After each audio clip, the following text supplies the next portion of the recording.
I think where the creativity comes is in your interpretation and your touch, and how you can bring the sound of the music and how you can really create that connectivity with people. I was always very embarrassed, actually, that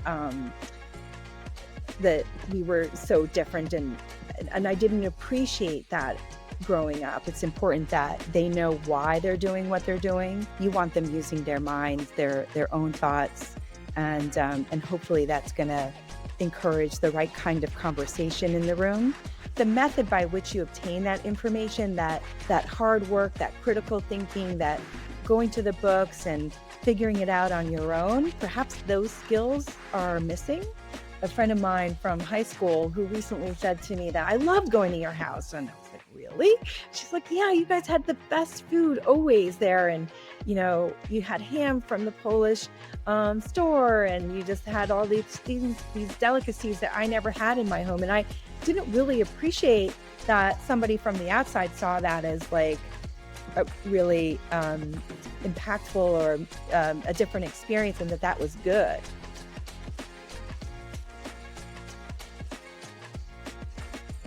Monica, thank you for joining me on Embracing the Journey. It's been a while since we spoke last, trying to connect with you on this podcast. So really appreciative and grateful for the time.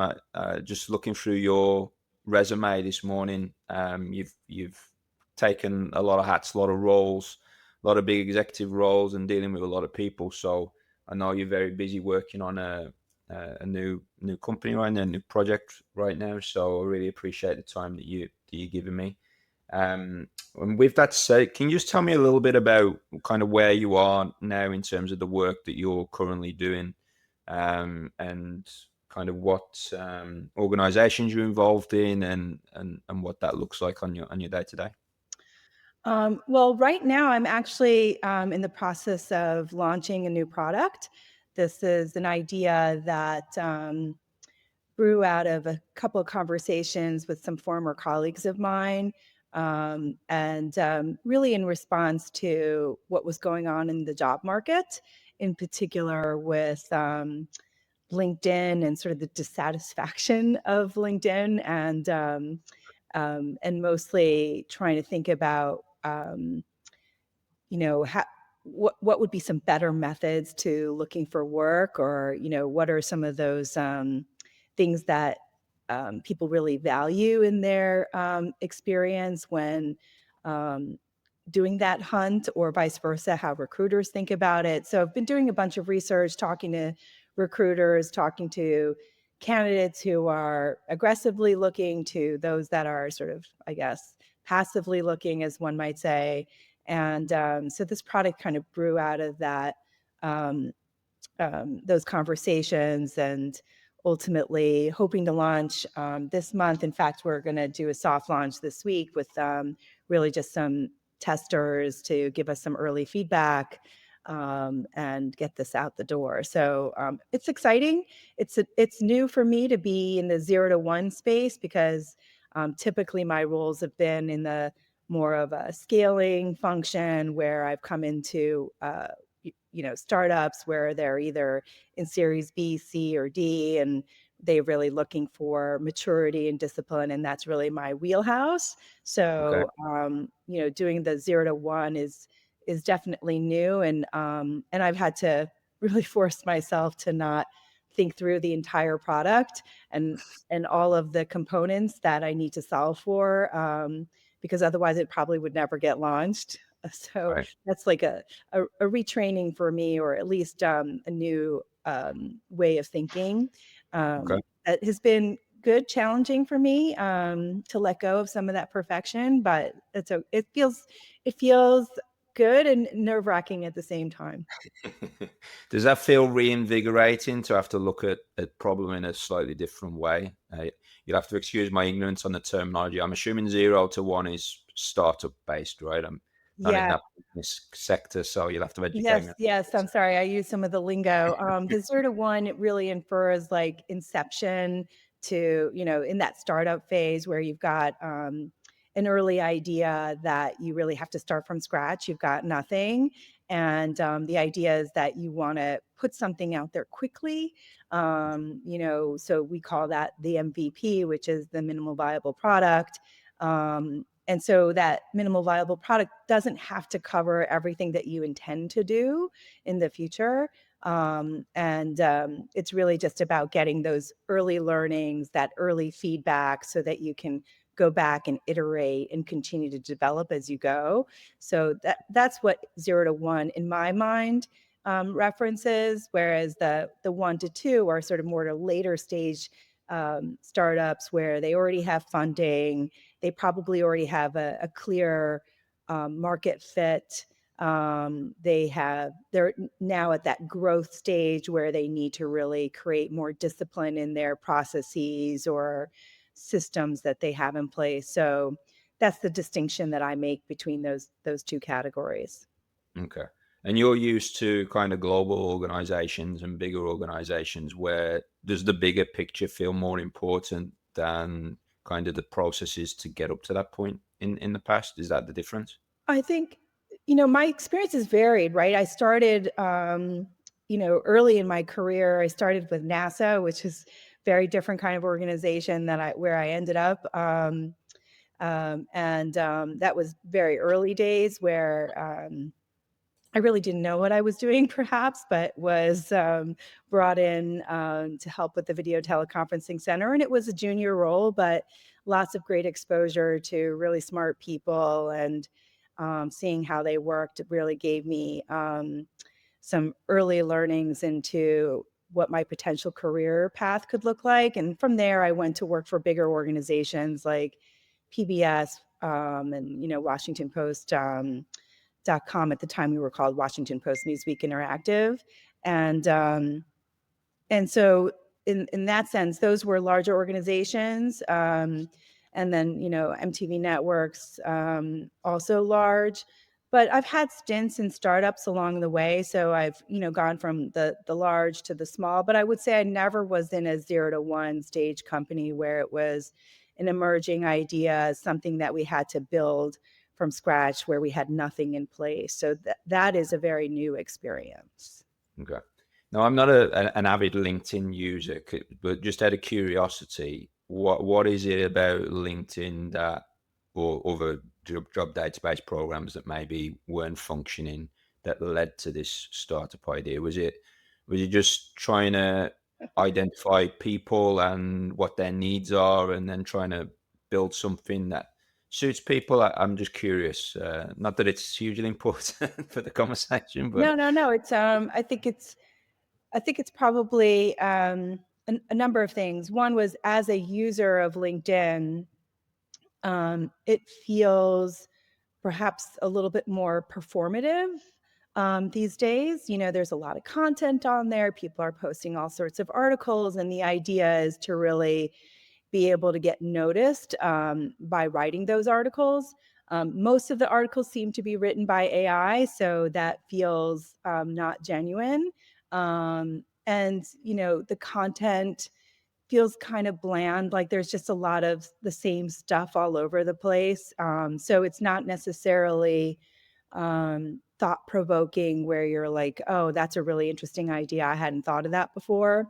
And so as a result, um, LinkedIn has become more of the Instagram of the professional world, where you're trying to either, write a story to get the clicks, or you're trying to get noticed. And so you're trying to write something that is, you do try and write something thought provoking and hope that people will engage. Or some people just write like, I'm so thankful for the job that I just got, and name all the people that were involved. And it feels like it's just this, you know, there's no mandate to do that, but it doesn't feel to me as though, like, it feels that people are just trying to do that because it's part of the way that people operate within LinkedIn these days. And I don't particularly um, engage in that way. So for me, it doesn't suit me. At the same time, LinkedIn is meant to be a way to connect with other people. You're supposed to build your network, and now that feels like there's a gaming sort of aspect to that. Like, I'll get invites all the time, and I used to accept all of them um, earlier in my career, and now I'm much more deliberate about, like, who am I accepting? Is there a reason why they're trying to link in with me? Is it fundamentally about, like, we have somebody in common, or maybe we went to the same school together or something like that. Or often I'll get just random ones that I'm like, there's no mutual connection. And Yeah. so it just seems like it's about building up that LinkedIn number of profiles that you have connected to you, or what they call connections. So that doesn't feel particularly authentic either. And then lastly, the other component of LinkedIn is about getting a job, right? Like, there are lots of roles that are posted there. It's a very expensive tool for many to use. And, and most companies do have a LinkedIn account so that they can post a job and they can create a whole campaign. And what I'm learning about that is that a lot of the jobs are not actually genuine, right? Either they're posting the job because there's a requirement within their company to post it. They may already have somebody lined up for the role, or they're trying to create their brand, bring their brand up in terms of, no, Ranking popularity or or ranking, exactly. And so who knows if the job is real? And then you sort of go into this ether, where you apply and you either never hear back, or you get this sort of pro forma email, thank you for your application, and blah blah blah, whatever.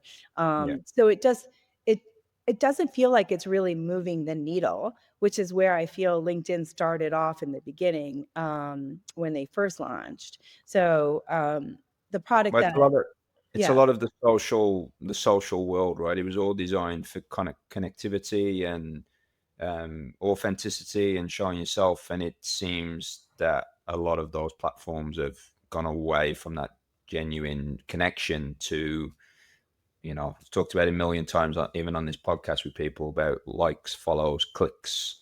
And I was speaking to this yesterday to someone about social media work, and it's like, you want genuine engagement with your post. You don't need likes, you don't need followers. It may help the algorithm, or if you need sponsorship money, but in terms of actually how valuable that content is, like you said there, like a lot of the stuff is repetitive, regurgitated, AI modeled.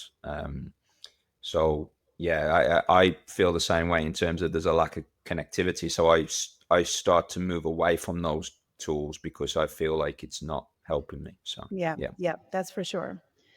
Yeah, I mean, I've been given advice, like, write articles, post something on there. You'll get more clicks, and you'll get noticed, and therefore that will lead to potentially connection that you didn't expect, or maybe even a job, um, a job that might be right for you, or something along those ways. And that just feels so contrived, right, and so that that doesn't resonate with me.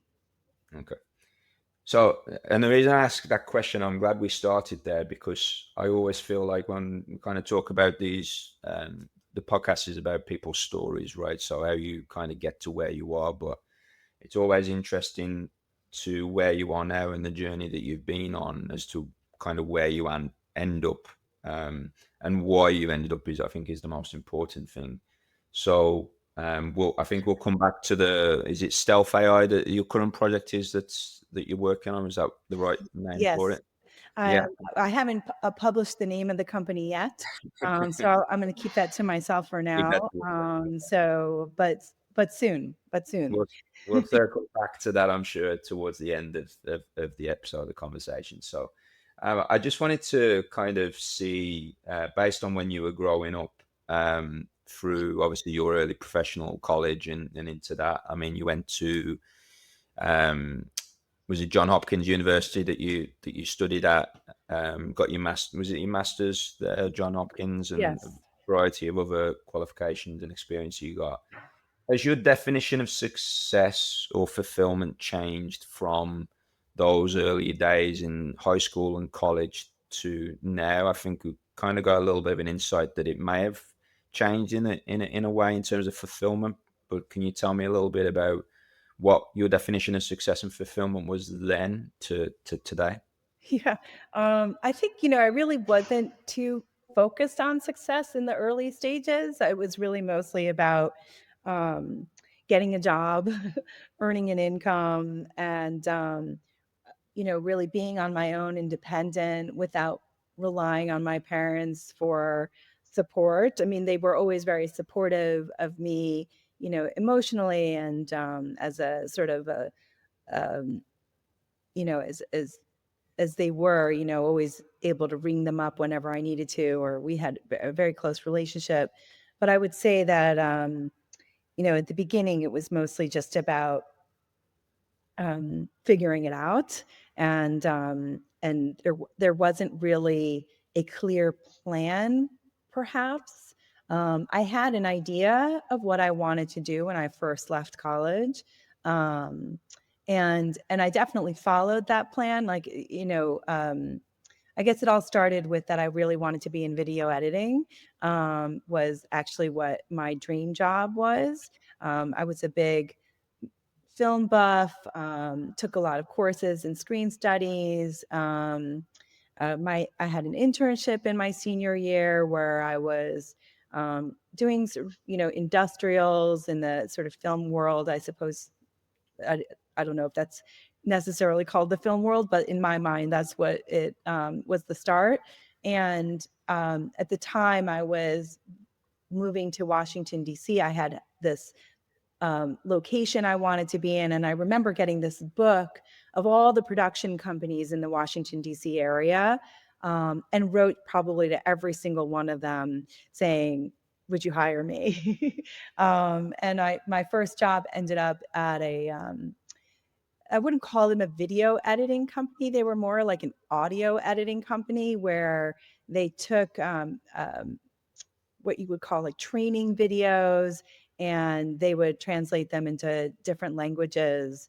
And that was my very first job. And I just happened to speak a couple of different languages, and so that was a good fit, until it wasn't. And I actually quickly lost that job within a month of having been there, because the languages that they wanted me to translate into were not ones that I spoke. So that was really just not going to work out. So from there, it was really just like, I got to find a job. I have an apartment. I've got to pay my rent. I'm now like on my own. And that's how I ended up at this role at NASA, at the space station. And it was very just fortuitous that that happened. But it wasn't even about success at that time. It was just like, I had bills to pay and I had to make it work. Right. So I'm interested here. So I'm looking at, say, the education, again, correct me if I'm wrong on this, but so you did a BA in French comparative literature. Is that Yes. correct? At Clark University. And then a Master's of Science in Management Information Systems. Yes. So I'm interested where the video editing and the film school, and because when I think film school, I'm thinking Hollywood, New York. I'm not thinking Washington D.C. Yeah.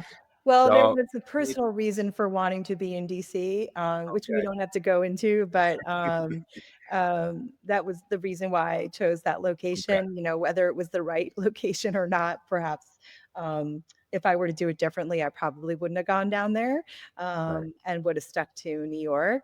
But yeah, I in the French Comp Lit program, I was really dealing with different.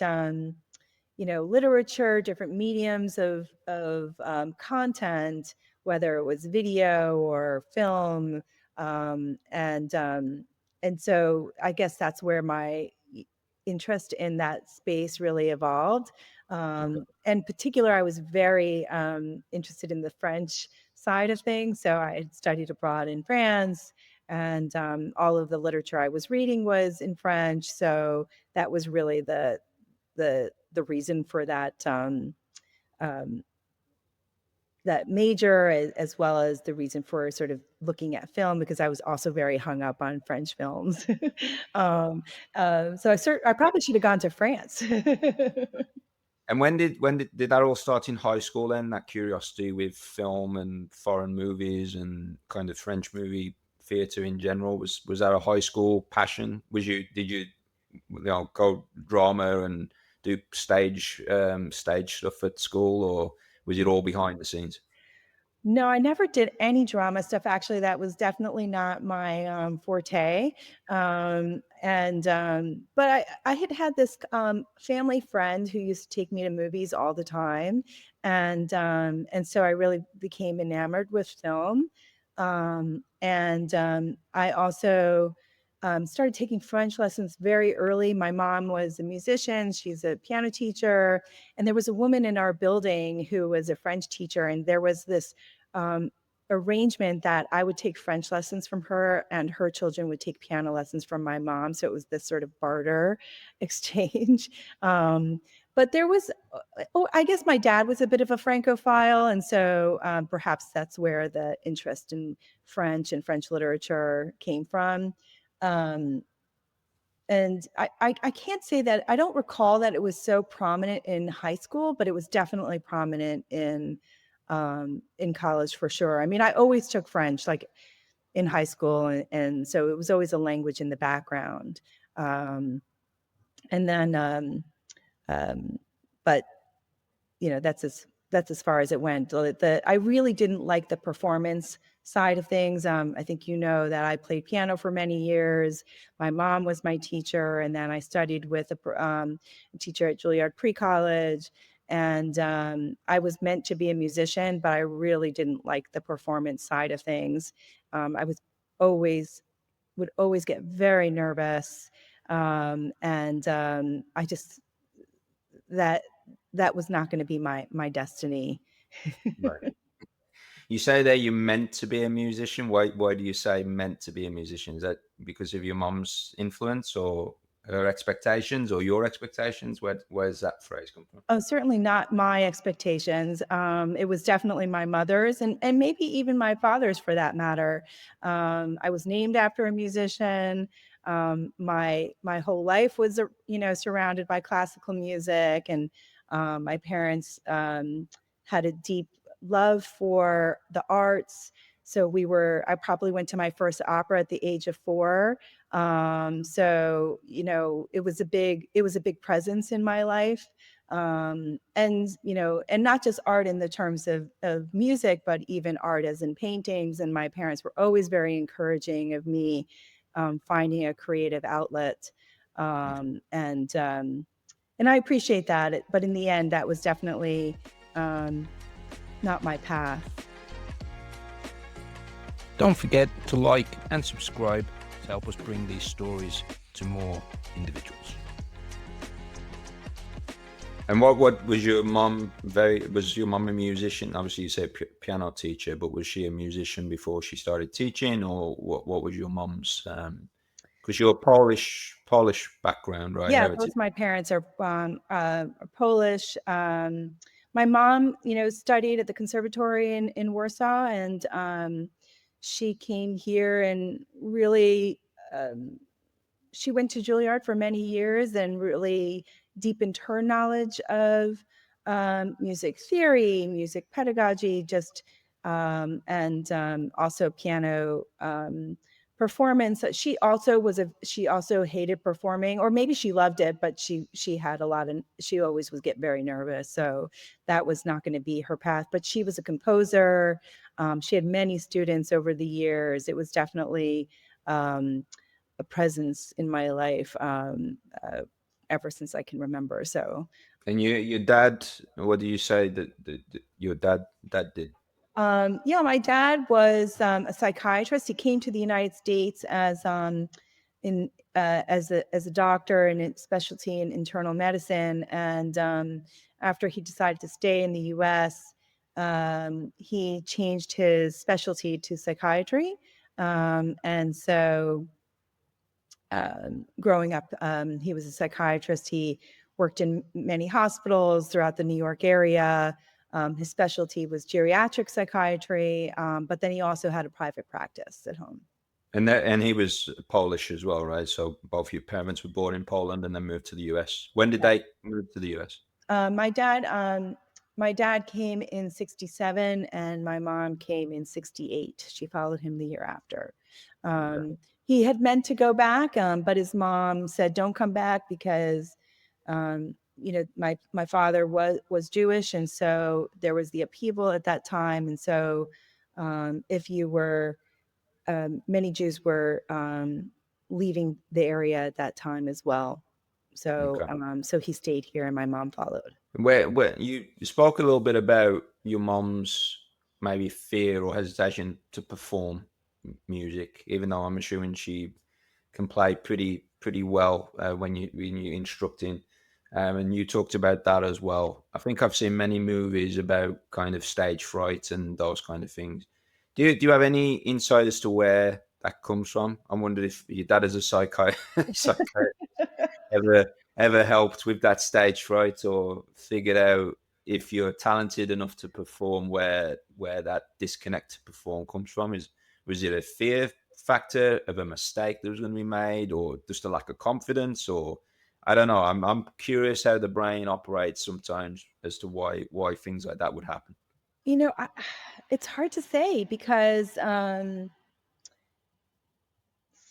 I do like playing for people, but perhaps not in this in a in a setting in which um, there's maybe folks that you don't know, or maybe it's the this sense of being in this sort of public setting. I remember my hands would start shaking like crazy, and it was everything I could to just um, keep it together. But I remember even auditioning, and in the auditions, I would do fine because there'd be, three panelists and I'd be able to perform for them. And I knew the pieces very well. I even did a recording at Juilliard of my pieces when I was around 16 years old. And that recording went very well. So for in those instances that stage fright wasn't there. I think it was really on the bigger stage where there was all eyes on you, where that nervousness came from. I've never really dug into that, and never dug into it with my dad. I remember he would offer to give me some sort of like medication to calm my nerves, but I never did that actually, for the performances. So your mom and dad kind of thought maybe you would go into the musician route. Is that fair to say?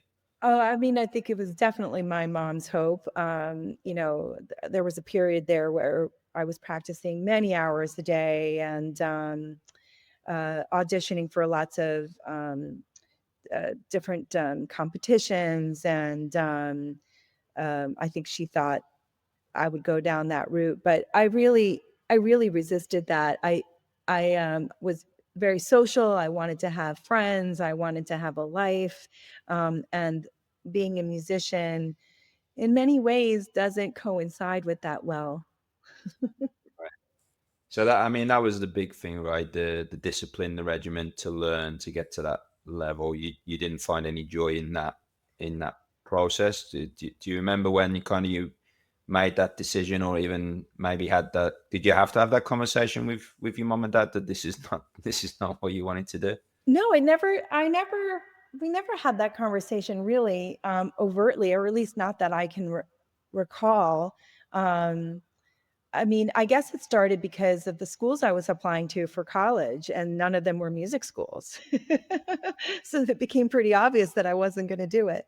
But Uh, they gave you the freedom to follow whatever pursuit that you wanted to go. It seems like it wasn't like they hoped that you would go that route, but they weren't kind of saying that you have to go that route, right? no, there was no like, do this, or we're going to disown you or anything like that. It was certainly, They would um, still feed you. exactly, exactly. How important do you think that discipline? Because like we said before, like you've been in charge of huge organizations in terms of the direction of big companies, big organizations globally. So how important when you look back on kind of the discipline from learning piano or kind of going through that has led to your ability to take on those kind of roles and have confidence to deal with that. And I guess a question is how different is it playing a performative piece in front of a large crowd compared to handling all these employees or people that are looking to you for kind of leadership and advice? How important is that discipline from piano lessons to that family household that you think has led into your roles? I mean, I actually think there's a lot of connectivity between the two. Learning a piece is a very methodical process. It's not, especially in the world of classical music. I think if you look at other genres of music like jazz, it's more improvisational, where you're really you can kind of figure it out. But in the process of playing, a Chopin, prelude or a sonata, a Mozart sonata or a fantasy, you really need to break down the music, right? So you're breaking down every single measure. Each measure has its own notes and your what key you're playing in. If you're modulating from one key, there's all sorts of instruction about if you're playing softly in the pianissimo or moving to more of a loud forte method. And so you really have to understand the music very well to be able to perform it. And I always benefited from listening to others play the music so I could get a sense of the interpretation. But fundamentally, at the point at which you finish the piece and you know it, you're now putting your touch on that, right? Your interpretation of the music, obviously following sort of the editor's notations and instruction, or at least in the way that the music was put together. And the composer, and I think that that's very similar to the way that I do my work. I'm very thorough. I'm very methodical. I break things down. I really want to understand. It's and that world of project management where I found myself in was very much like that, right? Where you have a process, you follow things, and you move through the phases of your project to ultimately put something together and have an end result. And that's very similar to finishing a piece. And then the goal in the piece is to perform it, know it by heart and perform it. And then the goal of many of the projects that I've been involved is either launch it online, so it's going to be live and available to people to use from a customer perspective. So I see a lot of parallels between the two worlds.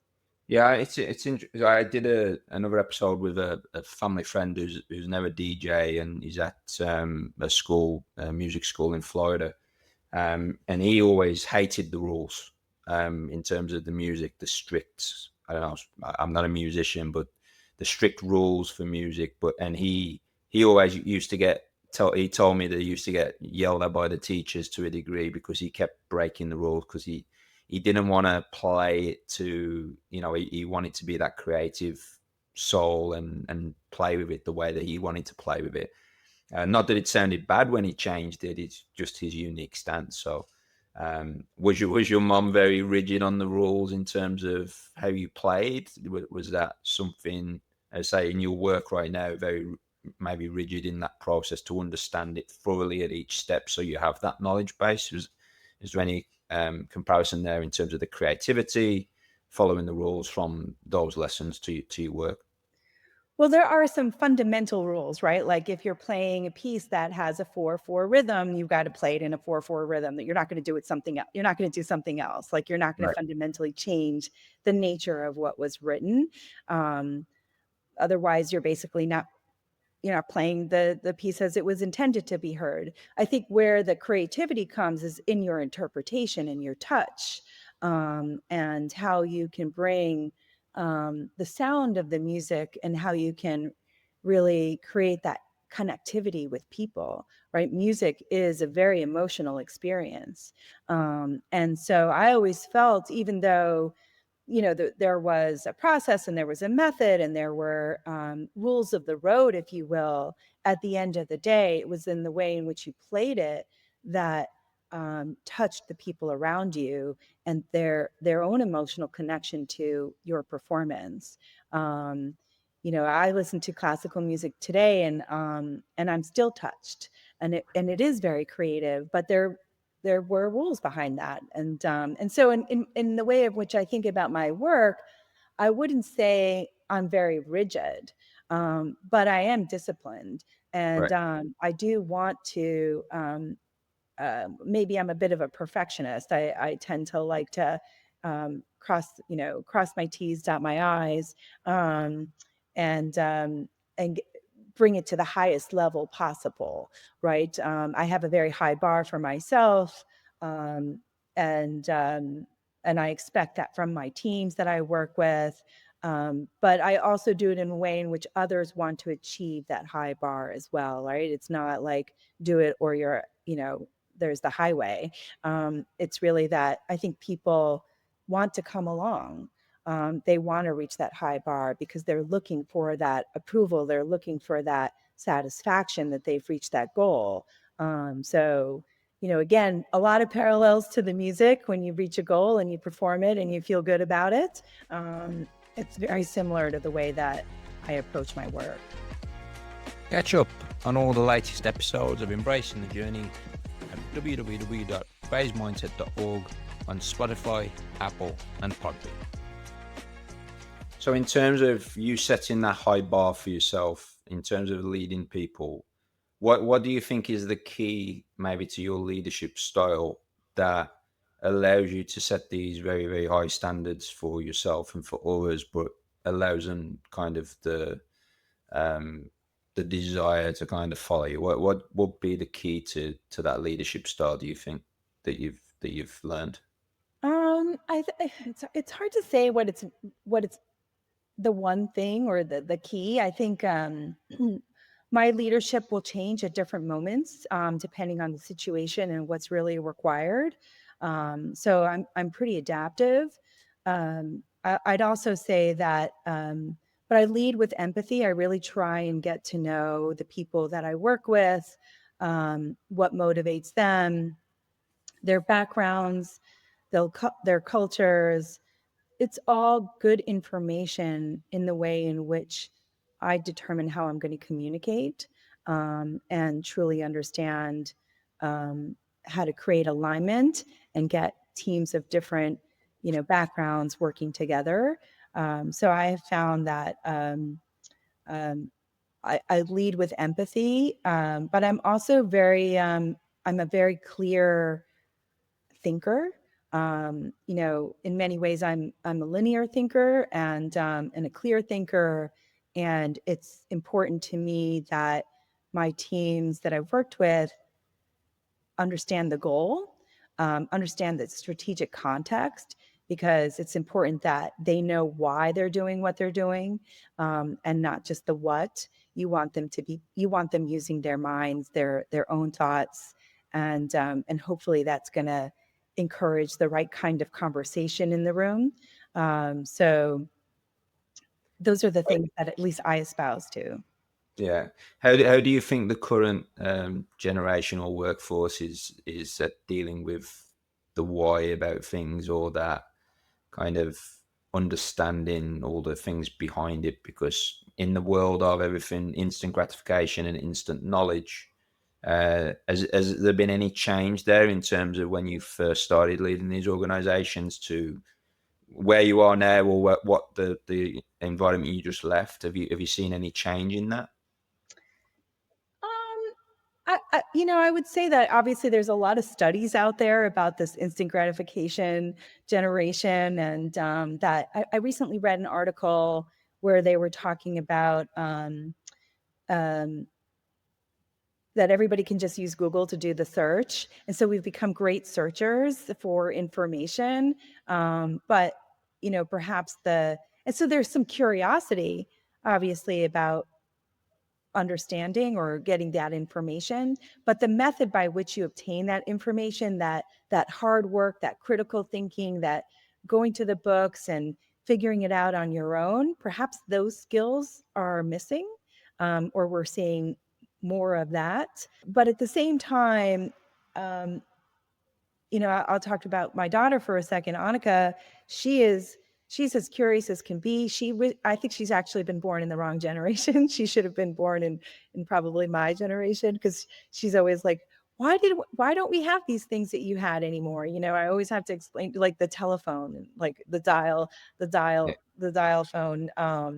And like, that's so much better. And I'm like, yeah, but it was thought to be more efficient to have the push button. And then that led to the cordless phone. And so there's this evolution of people wanting to do things faster and with greater efficiency. And that's really entered into the workforce. And in many ways, obviously, it's created better margins for companies to be able to do things more efficiently and effectively. But you've lost some of that humanity in the process as well. So I do see that my kids are curious, and maybe that's because of the upbringing and what we share with them and how we talk about things at home. So I think it's important that parents continue to create that environment, as opposed to just say, "Oh, go look it up on Google and find out there." I'm not going to tell you. Yeah, two things come to mind very quickly. Is that one, my niece is in that stage. She's 3 years old, and she's in that stage of why, like everything why.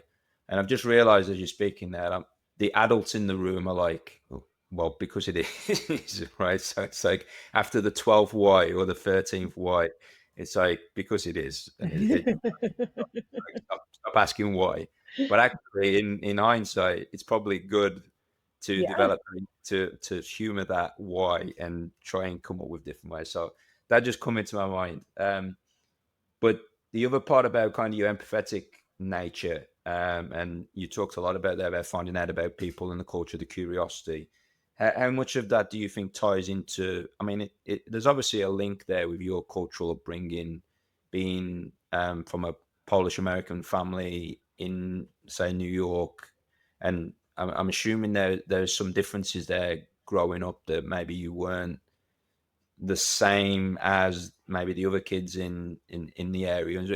Is that where you think that comes from? We talked about environment, parents putting them in environments to be curious, different cultures, ask questions. How big of a part do you think that all those experiences growing up in middle school, high school, even before that, led to that becoming part of your leadership style? Yeah, I mean, um, growing up in sort of this Polish Jewish background, really, um, it was unique and different. And in many ways, I fought against it in my childhood, because I was different from my other friends. And all my other friends had, um, you know, I don't know, the things that everybody else had, just and like we had kielbasa at home, or we had kabanosa, and we had different foods, and people at other homes had normal things like cereal, and we never had that, right? And that was sort of, I was always very embarrassed, actually, that we were so different, and I didn't appreciate that growing up. And in fact, I remember having a conversation with a friend of mine from high school, who recently said to me that I loved going to your house. And I was like, really? She's like, yeah, you guys had the best food always there. And, you had ham from the Polish store, and you just had all these things, these delicacies that I never had in my home. And I didn't really appreciate that somebody from the outside saw that as like a really impactful, or a different experience, and that was good. Right. So that was definitely an eye-opening moment for me when I heard that. I was like, oh yeah, I probably should have embraced that more.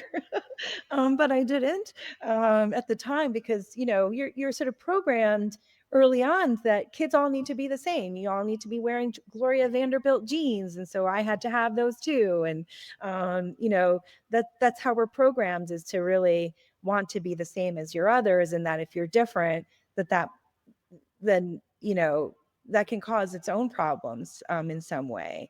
Um, at the same time, in my work experience, having grown up in a sort of Eastern European home, it is a very direct experience, right? You're told when you're not good, and you're rarely told that you're great, the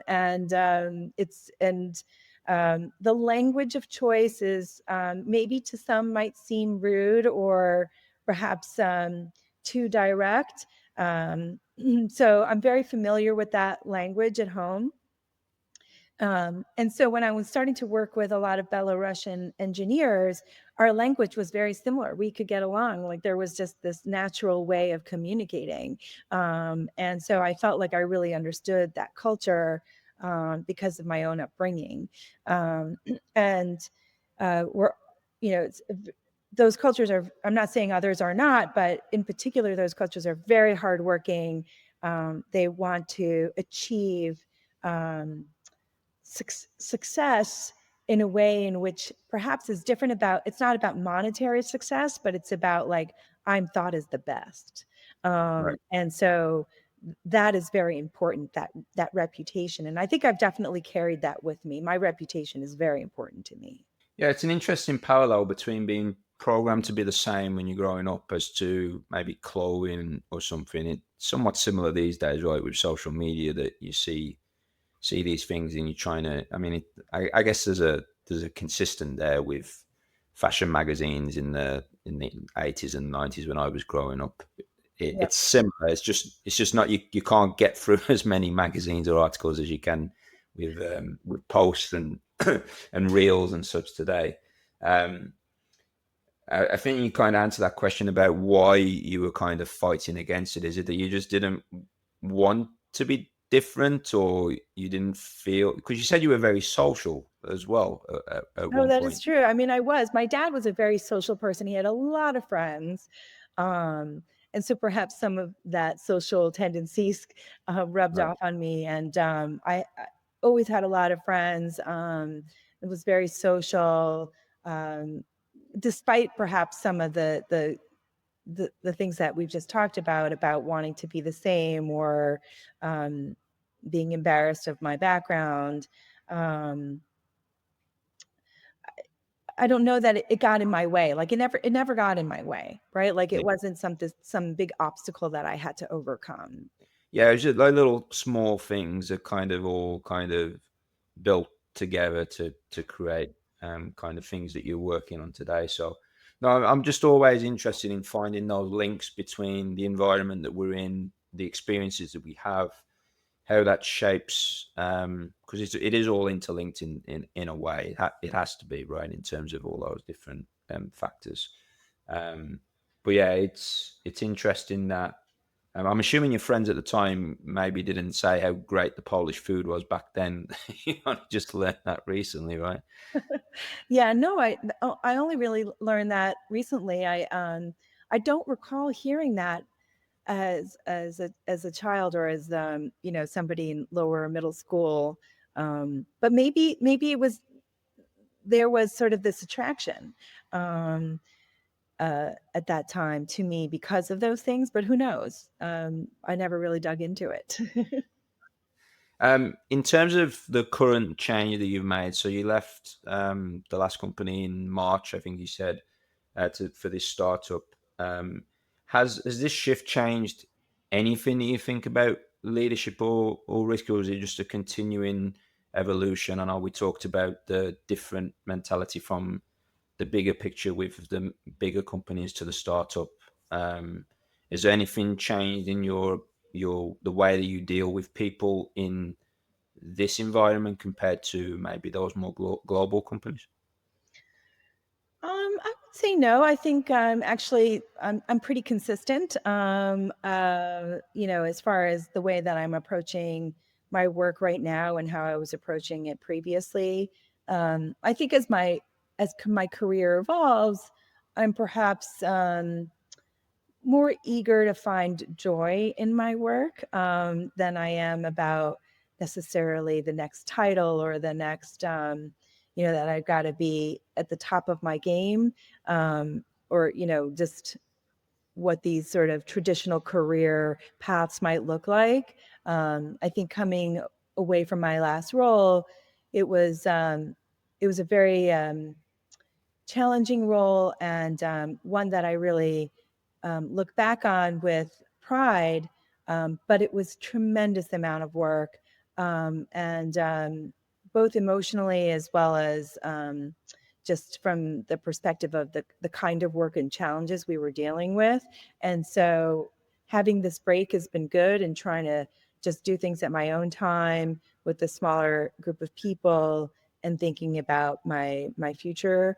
Um, I, what's really important to me is that I'm enjoying what I'm doing, and that it's not creating a kind of stress where I'm waking up in the middle of the night because I'm worried about something.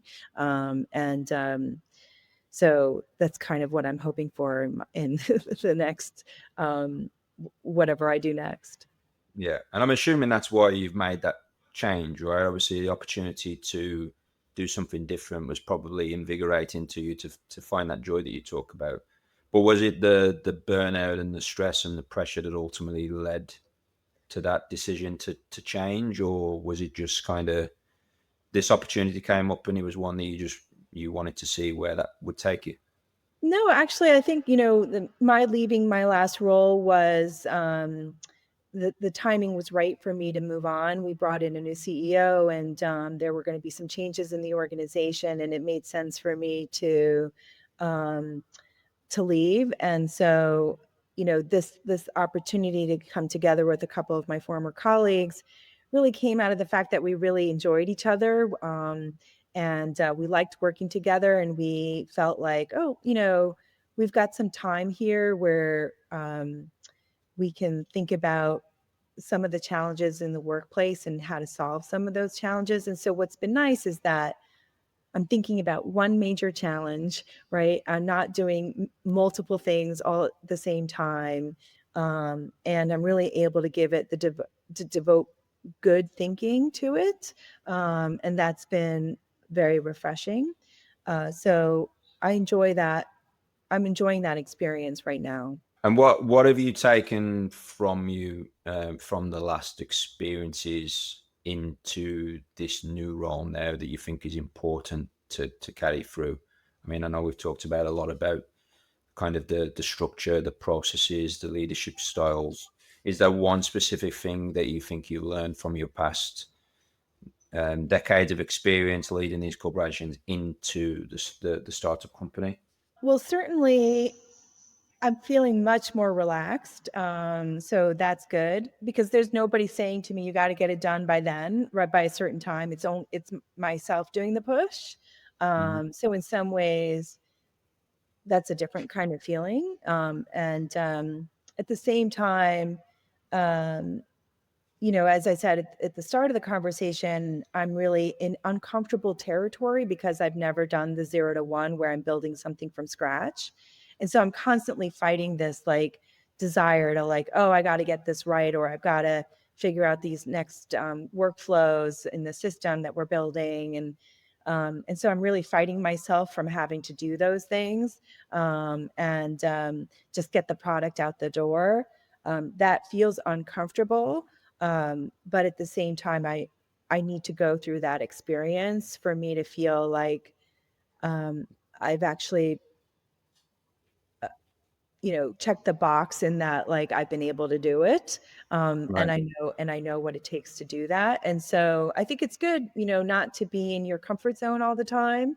And I often put myself in those kinds of situations. You know, I remember when I joined Ortain to begin with, I knew nothing about our science. It's a forensic science company. It's about origin verification in the supply chain world. Those were things that I'd never even thought about or had heard about. And so, but that's what excited me about the company and why I wanted to join them. And so I find myself, you know, seeking out those kinds of opportunities where there's challenges and things that I haven't done before. There isn't a clear playbook. I'm going to have to really work my brain in a new way to achieve the successes or the goals of the whatever the project is or product or objectives of the company are. So those things are constant. those things have been constants in my life, I would say. Do you feel that you have to go through all of those processes to get to where you are now? I mean, obviously, because I feel very similar to what you've just described in terms of I was I mean, I'm a youth soccer coach. I'm not in the same space as you, but I worked in a club for 15 years, kind of, was in different roles there. But when I decided to go out on my own, it felt uncomfortable, but it did feel, I feel a lot more relaxed, even though everything's on me now and I don't have that, say, secure paycheck that comes in the door every day. I'm responsible for that. But I, for some reason, feel a lot fresher. But Mm, I don't know. I don't know if I could have done that at 25. I yeah. feel like I've had to experience, for me personally, it was the burnout or the stress, relationships breaking down, whatever it may be. I'm trying to figure out if I had to go through all of that to get to this point where I could feel relaxed taking those risks. Is it a case that I needed that experience, education, breaking down to regrow it again? What's your thoughts on that? Do you feel like you could have got to this point of joy without all those experiences and stresses in that environment, but still be uncomfortable?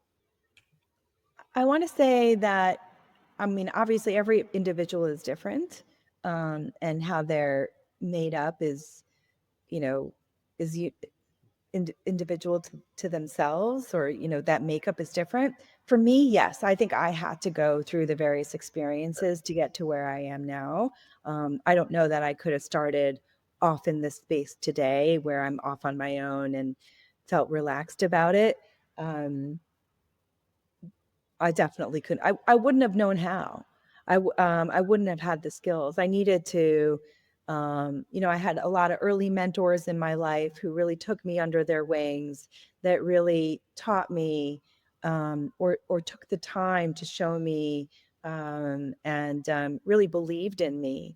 And so those experiences were really necessary in my early days for me to be where I am today. So I'm grateful for those folks in my early part of my career, because I don't think I'd be where I am today without that. And last question for you, because I know we have a short window of time today, as you're changing the world with the unnamed company that we haven't quite released yet. If you did look back and talk to your 10-year-old self, is there something that you would say to that young girl today? Gosh, I probably would say don't be embarrassed about who you are, and really embrace it. Maybe I would have been, um, that might have shown through in a way that I could have, um, benefited from. It's hard to know, of course, but I think that, I definitely spent too much time worried about that, and I shouldn't have been. And I do really appreciate that background today. I think it's really has served me well. Um, uh, in the way in which I communicate with people, the way that I operate. I think all of those early life forming experiences were absolutely, a part of who I am today. So I definitely should have been much more appreciative of those experiences, or that background, and embraced it. Well, I think you are today, right? Embracing all those experiences, and I think that's definitely, for, again, my own personal experiences, looking back on everything that I've experienced. Um, it's a case of whether I appreciated them then or whether I appreciate them now. They still all kind of collect together to create something further down the line.